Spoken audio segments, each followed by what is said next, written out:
Hi there, welcome back on the channel. As you can see, we have another Audi today. And I know, it looks the part, but it's not necessarily what you think of. It's actually a base A3. Well, sort of a base one, because it's quite a show car nowadays. It's a car from 2018 and it has done about 131,000 kilometers until now.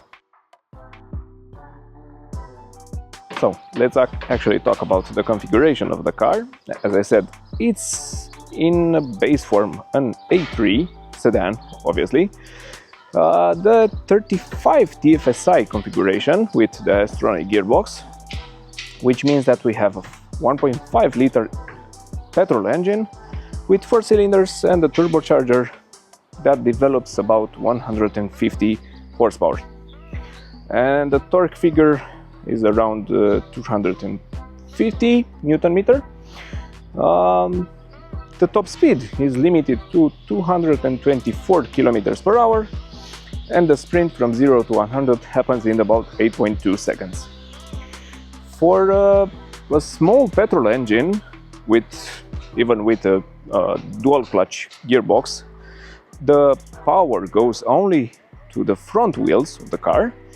Those numbers, the sprint and the top speed, are actually pretty decent, in my opinion, considering that the car is quite light at about 1.3 tons, but it does run on 19 inches, at least on this show car. And also the consumptions are quite impressive. After a talk with the owner, he states that on average outside the city you could see values as low as 5 or 6 liters per 100 kilometers per hour. Not per hour, 100 kilometers, you got the idea. Something like 7 liters on the highway and about 9 to 10 liters inside the city. Anyway, some of the stats are important if you're gonna use this car as a daily, but in the way it was configured and the way it stands right now, it's actually, as I said, more of a show car. It looks good, it's worthy of some car events where you can admire it like I am right now.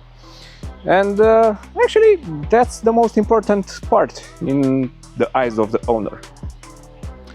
So, yeah, impressive, considering that, as I said, it's just a 1.5 after all. Let's check out the trunk space, because we do have the sedan. Obviously, the space is gonna be more than plentiful. We have the usual carry and luggage in here, and it looks sort of petite. I reckon you can fit about 5 of those in here, with some additional storage spaces on either side of the trunk area. Some hooks for your groceries, which are really helpful in my opinion. And also you get some storage space under the boot floor. For a compact class, I mean, yeah, we have enough space. The only downside is a bit lower, the boot floor compared with the ceiling of the trunk area. And yeah, obviously, because it's a sedan, the opening is not that large. But come on, for a city car, for a road trip car even, it's more than fine, the space back here. Let's check out the back seats. Because we do have a premium car, actually, the materials are quite soft-ish up here on the back door card. A bit softer on the armrest with some Alcantara, or sort of an Alcantara decor in here. A pocket on the door card, some storage nets on the back of the seats, a 12-volt outlet, some air vents, and a light fixture. We don't get an armrest, unfortunately, but there is a small storage in here as well. Well, yeah, it's actually a compact class, even though it's a premium car, and even though it's the sedan, but even so, it does have quite a lot of interesting features back here. Probably already know the space back here. as I did reviewed the former generation of this one on my other channel on Cars Reviewed. And actually here on the channel we also have the newer generation in the S3 form, but it's still a sedan. So yeah, as you can see, I do have more than a palm of space for my knees, but keep in mind the front chair is in line with the B-pillar of the car. I can stretch my legs, but as usual I don't have enough under thigh support actually, and the headroom is quite alright, about 3 fingers of space, even though we have a panoramic glass roof on this car. So yeah, all in all, it's alright back here. On the passenger side, obviously the materials are gonna be at least as the ones from the backside, and they are actually. The armrest is a bit softer, obviously, and the storage space is even larger in here. The seats are the S-line configuration. They're quite body hugging. They do have a lumbar support on four-way adjustment. You can raise only the front part of the chair, and they also have this extension here. Taking a seat inside the car, let me actually close the door as well. Nice door sounding, door closing sound. I always butcher that one. And yeah, this is the space in here. You probably saw some of the original paint of the car, which is white, but as I said, it's a show car, so it needed some striking color in terms of wrapping. Getting back to the interior, yeah, we don't get soft material here, but at least we don't rest our knee on that part, so it's not gonna be a problem. And the glove box, it's quite deep, as you can see, with some additional connections in terms of SD cards, and it's covered all the way.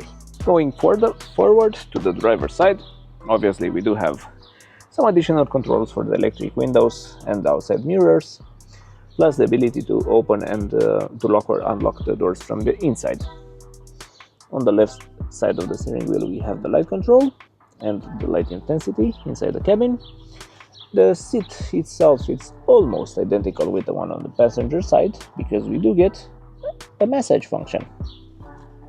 And also, I forgot to show you, on the passenger side actually we have a small storage space under the chair.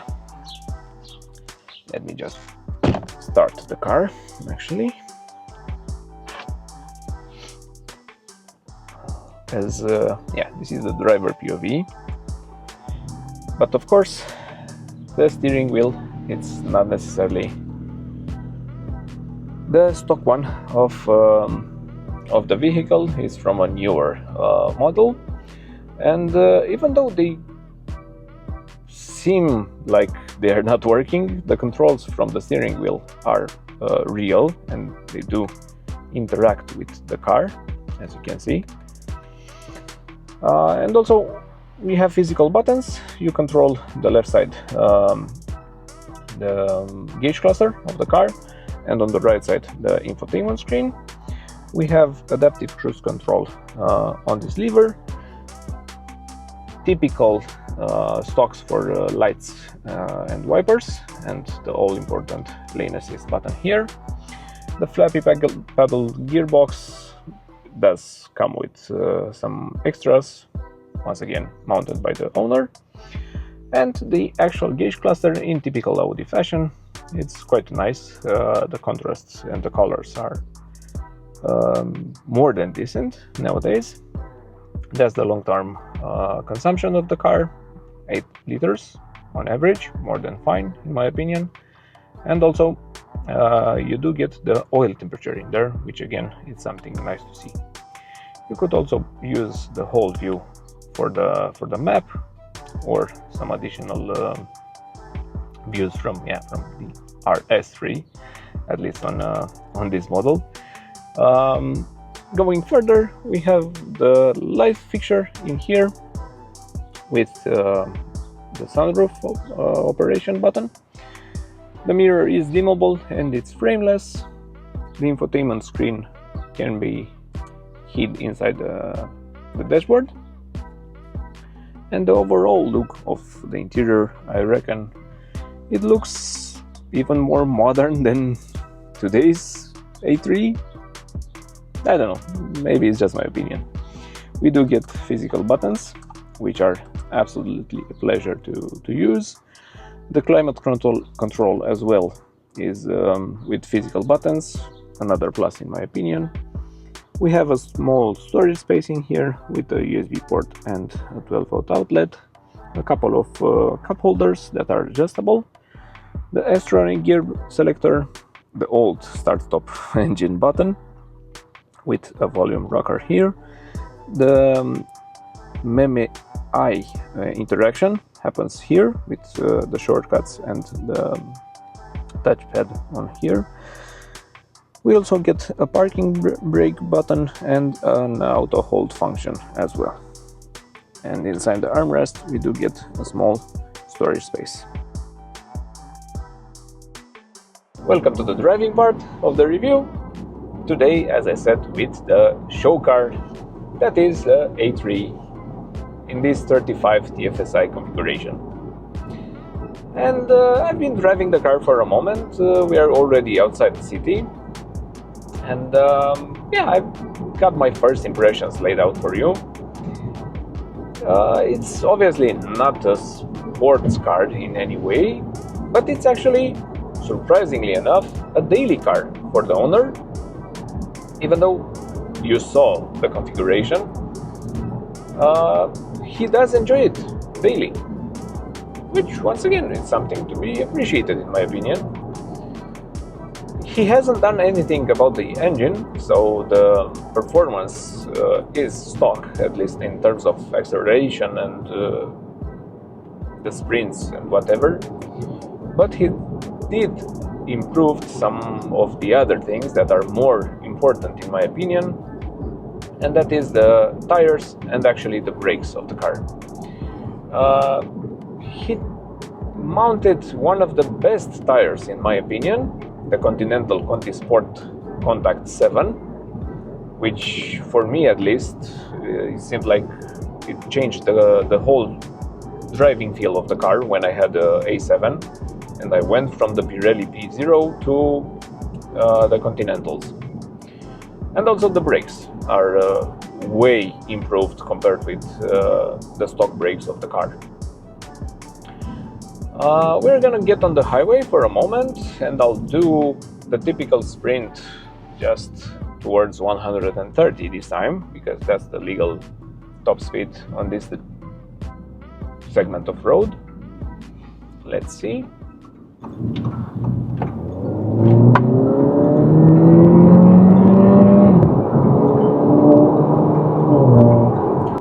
Yeah, and obviously the traffic intervenes. Anyway, let's resume.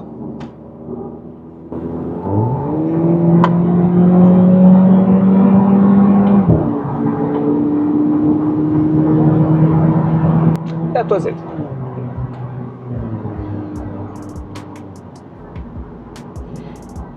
As I said, in terms of sprints, it's not gonna be amazing. The car was in comfort mode for the first part of the sprints, but it's not actually the most important thing about the way it drives.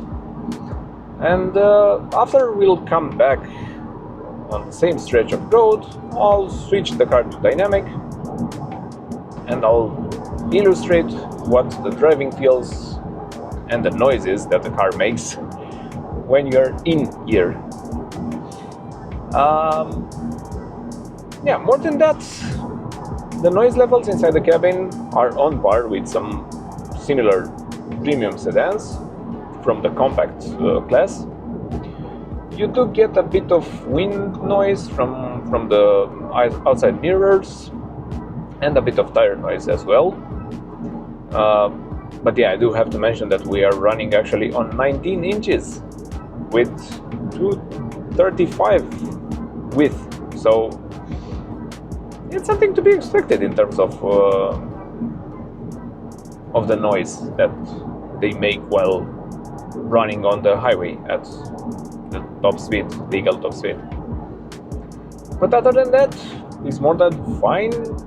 The suspension actually is impressive in my opinion. I thought that it will be harsher and a bit bumpier over potholes, but it's not actually the case, which was a nice surprise. As I said, it's a daily car, so you don't expect it to be harsh and unforgiving actually. And also for the first driving impressions, yeah, the steering wheel, again, the steering feel is similar with some other models from Audi, which means that it's quite light, but I don't mind it. Once again, for a daily car, I like it this way. You can obviously adjust it in terms of feel by switching the car to dynamic. Now it's a bit harder to steer the car, but it doesn't get all that hard like, I don't know, I used to have the hardest feeling in my old car, in the Tesla actually, or in some BMWs back in the day. Now, we are gonna return on the same stretch of road, but this time I switched the car to dynamic mode, and actually the gearbox to the sport program. And now let's check out the same sprint.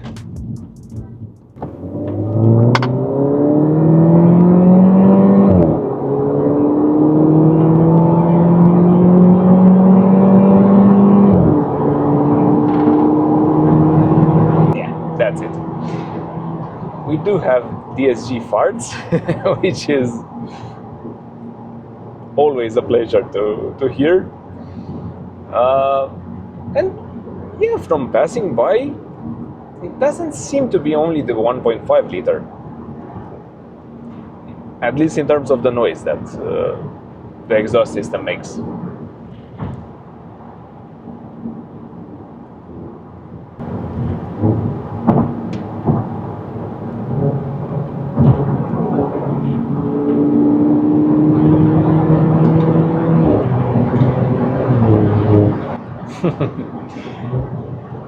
If you keep it in the right band, you could have some fun with it.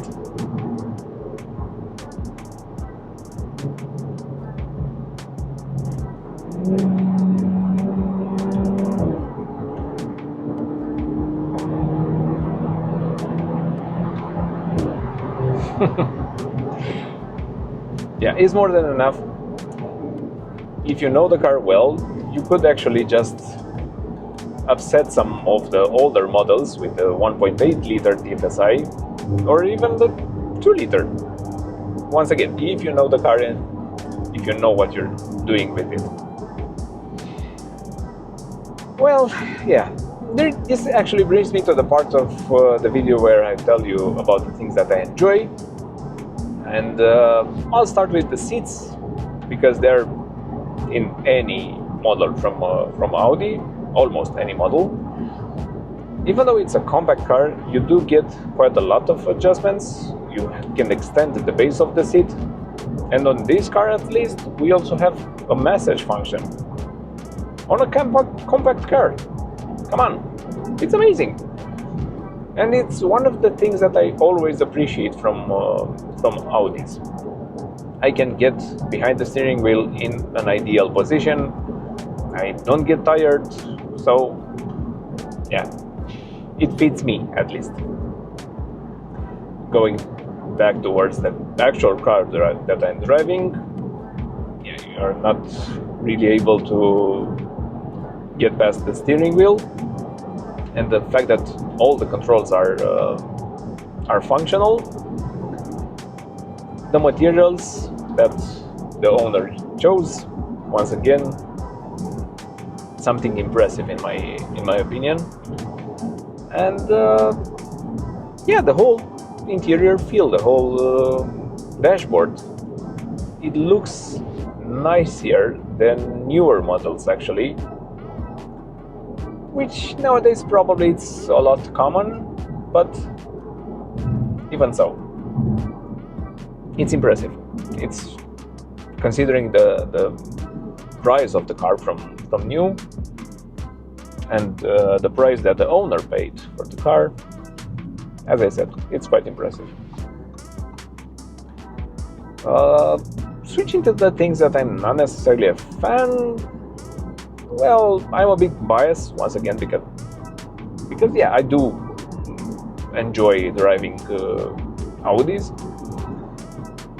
but I'm not really able to find anything wrong with this one.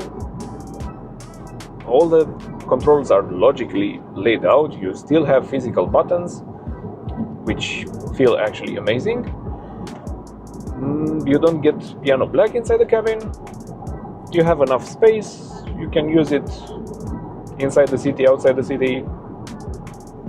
So, yeah, not much to complain about. Maybe just the fact that you kind of draw a lot of attention towards you, including from the cops, actually. But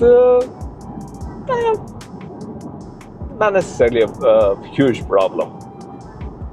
If you want to have something like this one, like a show car, you have to expect something like that. So yeah, at last I need to talk about the maintenance for a moment, and I think I'll end the video there. Even though it's a petrol engine, you should probably maintain it at around 8 to 10,000 kilometers, especially if you're using it inside the city where the oil temperature is gonna rise. You'll be better off maintaining it quite often. Because other than that, there's once again not much to talk about. Some spark plugs at around 50 to 60,000 kilometers, and probably the gearbox could benefit from some maintenance, even though it's the dry clutch DSG, which according to the manufacturer doesn't require any maintenance. Other than that, as I said, that's a bit under 1.3 tons actually. I'm not expecting some overall cost in terms of suspension works or tires or even brakes. So yeah, not much to talk about either. Once again, even if you keep in mind that it's a premium car, the total cost of ownership, it's gonna be quite low actually. So something you probably are looking for if you're looking for a daily. Well, that was it in my opinion. If you enjoyed what you saw, please consider liking the video and subscribing to the channel as well. You could also leave your comments in the comment section on YouTube. And until next time, thank you for watching.